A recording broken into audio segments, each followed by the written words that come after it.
ተማር ልጄ ወገን ዘመድ የለኝ ሀብት የለኝም ከእጄ። ሰላም ተማሪዎች እንደምን አላችሁ? ይህ ከዋሸራ አካዳሚ ዘጋጅ የሚቀርብላችሁ የ12ኛ ክፍል ማትማቲክስ ዩኒት 5 ቶፒካችን ማትማቲካል አፕሊኬሽንስ ኢን ቢዝነስ ሰብ ቶፒክ ሴቪንግ ኢንቨስቲንግ ኤንድ ቦሮዊንግ መኒ። የዛሬው ሌሰናችን ደግሞ ሌሰን 17 ኢንቨስትመንት ነው ማለት ነው። እንግዲህ ኢንቨስትመንትን ከማየታችን በፊት at the end of this lesson students will be able to define investment ምንድን ነው ዲፋይን ማድረግ መቻል አለብን። ሁለተኛው ሌሰን ኦብጀክቲቭ list the goals of investment የኢንቨስትመንት ጎሎች ወይም አላማዎች ምንድን ናቸው የሚለውን ቢያንስ እንግዲህ ብዙ ኦብጀክቲቭ ይኖረዋል። ቢያንስ ግን ከዚህ ሌሰን ላይ ሁለቱን አቺቭ ማድረግ መቻል አለብን ማለት ነው። እሺ ተማሪዎች እንግዲህ ኢንቨስትመንት ወደሚለው definition ስናልፍ an investment is an that will eventually provide value that exceeds the initial costs። እንግዲህ ኢንቨስት ካልን ከመነሻው የተሻለ የምናገኝበት ማለት ነው። the term investment can apply to almost any ማንኛውም ጠቃሚ የሆነ including intangible such as education ለምሳሌ ትምህርት አንደኛው ኢንቨስትመንት ነው። in terms of stock market investing typically refers to the purchase of stock or bonds.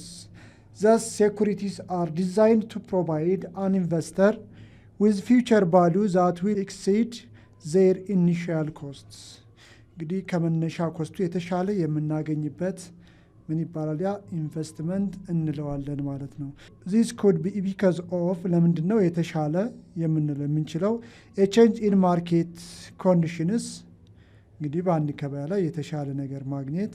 ሁለተኛው a change in overall supply the demand for the product is more of the overall supply because of a direct improvement being made such as with buying real estate and renovating the increase of value። እሺ በሌላ መልኩ እንግዲህ ኢንቨስትመንትን ስንመለከት ደግሞ ኢንቨስትመንትስ ካን ኦልሶ ሜድ ኢን አዘርስ በሌላ ጠቃሚ ነገሮች ሊመሰረት ወይም ሊሰራ ይችላል ነው። ኢንቨስቲንግ ኢን ሪል ስቴት እንግዲህ አንድ ሰው ሪል ስቴት ላይ ኢንቨስት ካደረገ ፎር ኤግዛምፕል ኩድ ሚን ባይንግ አን ኤክስፔንሲቭ ፕሮፐርቲ ሪኖቬቲንግ to increase its value and then selling lasting for more than the original costs።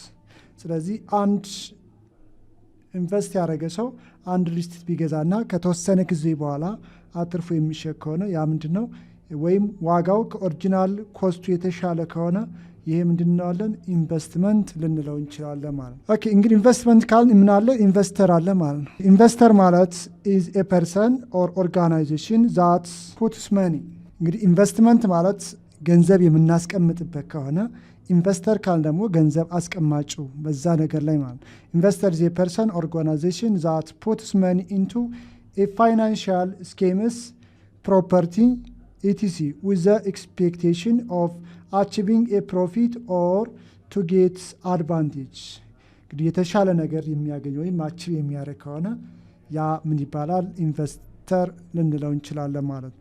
some examples of investors እንግዲህ ኢንቨስተር ካልን a person or organization ነው ያልነው። some examples of investors are መጀመሪያ እንመለከተው commercial banks provide loan to customers with a specific interest rate and return period and buy and sell foreign currency እንግዲህ የኢትዮጵያ ኮመርሻል ባንክ ለከስተመሮቹ ስፔሲፊክ የሆነ ኢንተረስት በመስጠት ወይም ብድር በመስጠት ምን ያደርግ የተሻለ ኢንተረስት ያገኛል ማለት። ለምሳሌ ከቆጣቢው 7% የሚከፍል ከሆነ ለሚያበድረው አካል ወይም ኢንቨስተር ምን የተሻለ ከ7% በላይ በ15% በ16% የተሻለ ገቢ ያገኛል ማለት ነው። ሁለተኛው ሪል ስቴት ዴቨሎፐር ዲፈረንት ሰርቪስ ፕሮቫይደርስ እነዚህም በተመሳሳይ እንደዚሁ ኢንቨስተር እንላቸዋለን። a person who learn a family who teach and nurse the children and so on so those are called the investors። ተማሪዎች እንግዲህ ስለ ኢንቨስትመንት ዴፊኒሽን ካየን ኢንቨስተር ማለት ምንድን ነው ወይም ሰም ኤግዛምፕልስ ኦፍ ኢንቨስተርስ ካየን በኋላ ዋት አር ዘ ጎልስ ኦፍ ኢንቨስትመንት የሚለው ላይ እናልፋለን ማለት ነው። ኦኬ ናው እንግዲህ ዘ ስሪ ሞስት ኮመን ታይፕስ ኦፍ ኢንቨስትመንት ጎልስ። እንግዲህ ኢንቨስትመንት ጎሎች ስንት ናቸው? 3 ናቸው ነው የሚለን። የመጀመሪያው ጎል ሪታይርመንት ፕላኒንግ ኦር ፕሮፐርቲ ፐርቼዝ ኦቨር ዘ ቬሪ ሎንግ ተርም 50 years or more 15 እና ከዛ በላይ አመት የሚፈጅ አንደኛው ወይም ሎንግ ተርም ኢንቨስትመንት እንለዋለን። ሁለተኛው ላይፍ ኢቨንትስ ሰች አስ ስኩል ፊስ ኦቨር ዘ ሚዲየም ተርም፣ ሁለተኛው ደግሞ ሚዲየም ተርም እንለዋለን። ከ10 እስከ 15 ዓመት 15 ዓመት በላይ ከሆነ ሎንግ ተርም ነው። ሚዲየም ከሆነ ደግሞ ከ10 እስከ 15 ዓመት ይሆናል። ሶስተኛው ሬኒ ዴይ ኦር ላይፍ ስታይል ፈንድስ ቱ ፋይናንስ ጎልስ ሰች አስ ቱ ባይ ካር ኦቨር ዘ ሚዲየም ቱ ዘ ሾርት ተርም። ከሚዲየም እስከ ሾርት ያለው ያ ማለት ከ5 እስከ 10 ዓመት ያለውን የሚያጠቃልለው። ስለዚህ ሞስት ኮመን ታይፕስ ኢንቨስትመንት ጎል የምንላቸው 3 ናቸው። 15 ዓመት በላይ ከሆነ ዛት ዘ ሎንግ ተርም፣ ከ10 እስከ 15 ከሆነ ሚዲየም ተርም፣ የመጨረሻው ሾርት ተርም ከ5 እስከ 10 ዓመት። እንግዲህ ዘ ሚኒመም ታይም ሆሪዞን ፎር ኦል ታይፕስ ኦፍ ኢንቨስቲንግ ሹድ ቢ አት ሊስት 5 years። እንግዲህ ከ5 ዓመት በታች ከሆነ ኢንቨስትመንት ልንለው አንችልም ማለት ነው። ስለዚህ ኢንቨስትመንት አትሊስት ከስንት ይጀምራል? ከ5 ዓመት። ከ5 ዓመት እስከ 10 ዓመት ሾርት ተርም ኢንቨስትመንት፣ ከ10 እስከ 15 ሚዲየም ተርም ኢንቨስትመንት፣ 15 ዓመት እና በላይ ከሆነ ደግሞ ዛትስ ኮልድ ዘ ሎንግ ተርም ኢንቨስትመንት። እሺ ተማሪዎች እንግዲህ ኢንቨስትመንት ጎል ካወራ በኋላ እንግዲህ ኢንቨስትመንት ስትራቴጂ የሚለውን እንመለከታለን ማለት ኢንቨስትመንት ስትራቴጂ። እንግዲህ አንድ ኢንቨስትመንት ወይም ኢንቨስትመንት ብቻ አይደለም፣ ማንኛውንም ስራ ወይም ሴቭ ለማድረግ ራሱም ያስፈልገናል ስትራቴጂ ወይም እቅድ ያስፈልገናል። ዘ ተርም ስትራቴጂ ሪፈርስ ቱ ኤ ሴት ኦፍ ፕሪንሲፕልስ ዲዛይንድ ቱ ሄልፕ አን ኢንዲቪጁዋል ኢንቨስተር አቺቭ ሂዝ ኦር ኸር ፋይናንሻል ኤንድ ኢንቨስትመንት ጎልስ። እንግዲህ ኢንቨስትመንት ጎሉን አቺቭ ለማድረግ የራሱ የሆነ ፕሪንሲፕል አለው፣ እቅድ አለው፣ ታይም አለው። ያ ምን ይባላል? ኢንቨስትመንት ስትራቴጂ እንለዋለን። ዩር ኢንቨስትመንት ስትራቴጂ ዲፔንድስ ኦን ዩር ፐርሰናል ሰርከምስታንስስ። እንግዲህ ኢንቨስትመንት ስትራቴጂ የራሱ ወጥ የሆነ ህግ የለውም። ምክንያቱም እንደ ሰውየው ወይም እንደ ኢንቨስተሩ ባህሪ የተለያየ ነው ማለት ነው። ብቻ ኢንክሉዲንግ ምናለው ዩር ኤጅ፣ ካፒታል፣ ሪስክ ቶለራንስ ኤንድ ጎል። ስለዚህ የስትራቴጂ ሲነደፍ ምን ያስፈልገዋል? ወይም እንደ ሰውየው ፐርሰናል ይወሰናል ማለት ነው። ኢንክሉዲንግ ምን ያዋስናል? ኤጁን፣ ያለውን ካፒታል፣ ሊወስድ የሚችለውን ሪስክ፣ አላማውን። ስለዚህ እነዚህንን አጠቃሉ የያዘ ምን ይባላል? ኢንቨስትመንት ስትራቴጂ ልንለው እንችላለን ማለት ነው። ዘይ ካን ቫሪ ፍሮም ኮንሰርቫቲቭ ዌር ዘይ ፎሎ ኤ ሎው ሪስክ ስትራቴጂ ዌር ዘ ፎከስ ኢዝ ኦን ዘ ዌልዝ ፕሮቴክሽን ዋይል አዘርስ አር ሃይሊ አግሬሲቭ ሲኪንግ ራፒድ ግሮዝ ባይ ፎከሲንግ ኦን ዘ ካፒታል አፕሪሲዬሽን። ኢንቨስተርስ ካን ዩዝ ዜር ኦውን ስትራቴጂስ to formulate their own portfolios or do so through a financial professional. ሌላው strategies are not static። እንግዲህ ስትራቴጂ ሊለወጥ የማይችል አይደለም፣ ሊለወጥ የሚችል ነው።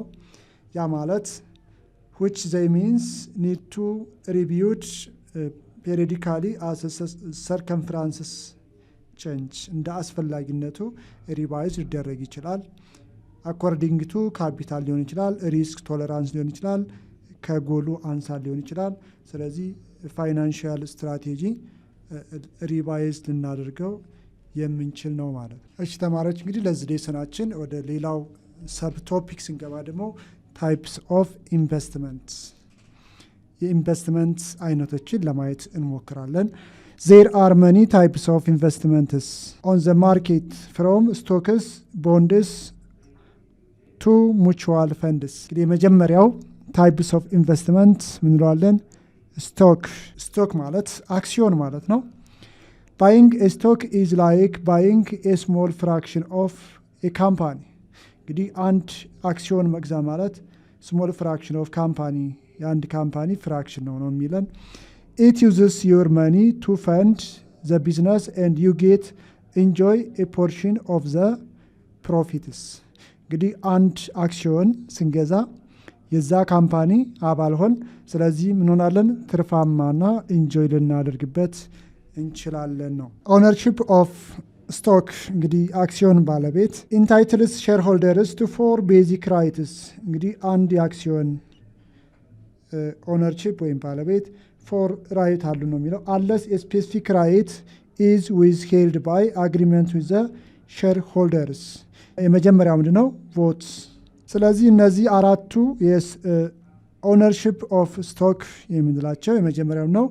ቮትስ እንግዲህ የመመረጥ መብት አለው ነው። ዘ ራይት ቱ ፓርቲሲፔት ኢን ማናጅመንት ባይ ቮቲንግ ኦን ማተርስ ዛት ካም ቢፎር ዘ ሼርሆልደርስ።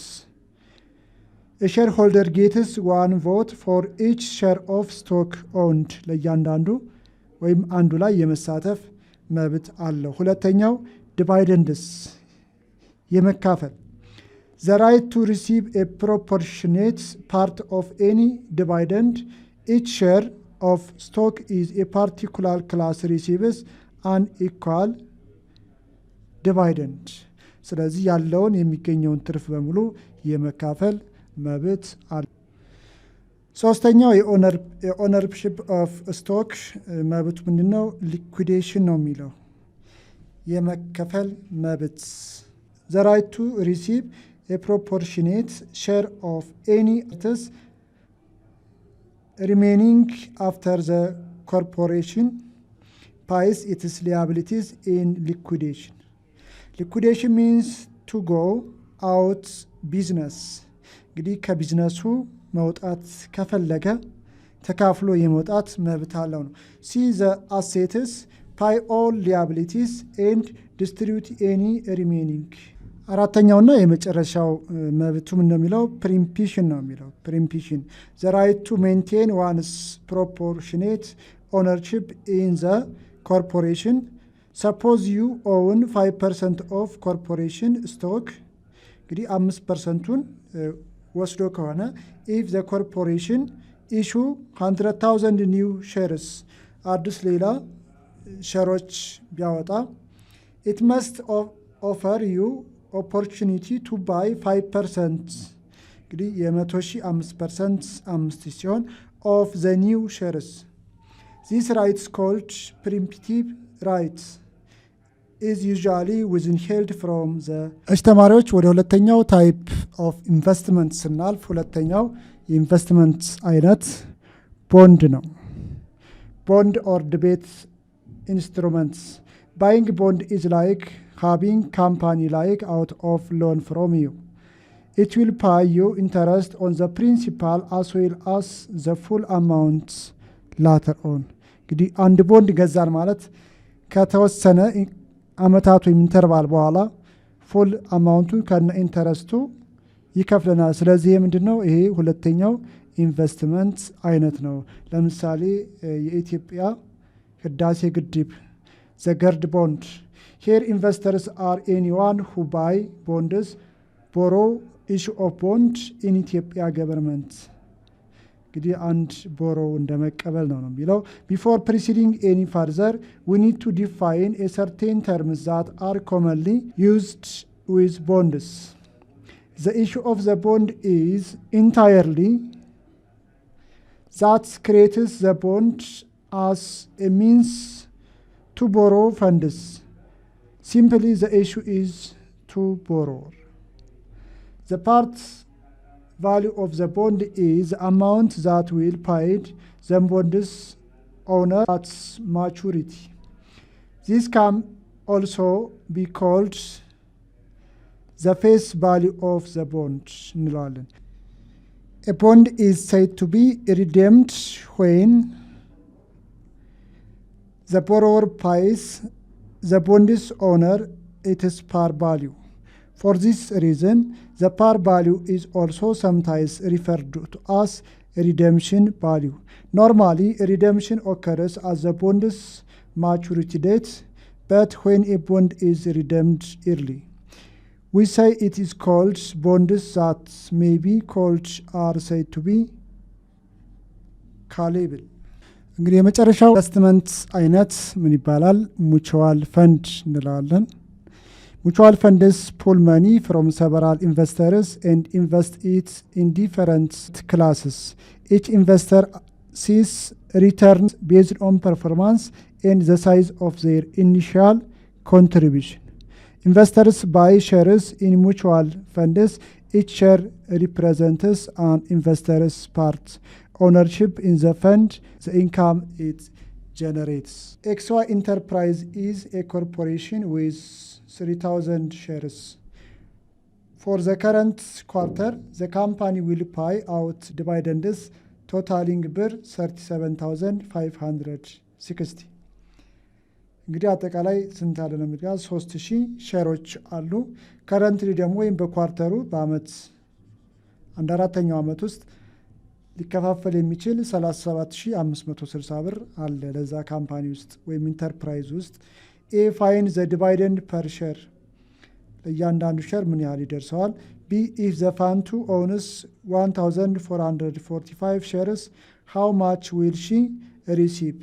እንግዲህ ፋንቱ ከ3 ሼር ውስጥ 1445 ሼር ቢኖራት የፋንቱ ድርሻ ከ37,560 ብር ውስጥ ስንት ብር ይደርሳታል ነው የሚለው። እሺ ወደ ሶሉሽን ፓርት ስናልፍ ዲቫይደንድ ፐር ሼር ለእያንዳንዱ ሼር ሆልደር ስንት ይደርሰዋል ነው የሚለው። ማለት ዲቫይደንድ አማውንት የሚካፈለው መጠን አለ ሲካፈል ለማ ነበር ኦፍ ሼርስ ነው። ስለዚህ ዲቫይደንድ አማውንታችን ተሰጠን 37,560 ብር ነው ሲካፈል የሼሩ ብዛት ደግሞ 3000 ስለዚህ ናካፍ እናገኛለን ብር 12.52 ስለዚህ ለእያንዳንዱ ሰው 12.52 ብር ይደርሰዋል ማለት ነው። ኤ ፎር ኩዌስችን ኤ ነው። ፎር ኩዌስችን ቢ ፋንቱ ምን ያህል ይደርሳታል ነው። ፋንቱ ሪሲቭ ስንት አላት ጋር 12.52 ይደርሳታል። ስንት ሼር አላት? 1445 በዚህ ስናበዛው ስንት ታገኛለን? ብር 1891.4 ይደርሳታል ማለት ነው። እሺ ተማሪዎች የዛሬው ሌሰናችን ይሄን ይመስላል። ይሄን ዩቲዩብ ቻናላችንን ላይክ፣ ኮሜንት እንዲሁም ሼር ማድረጋችሁ እንዳዘነጉ። በሚቀጥለው ሌሰን እስከምንገናኝ ቻው ቻው።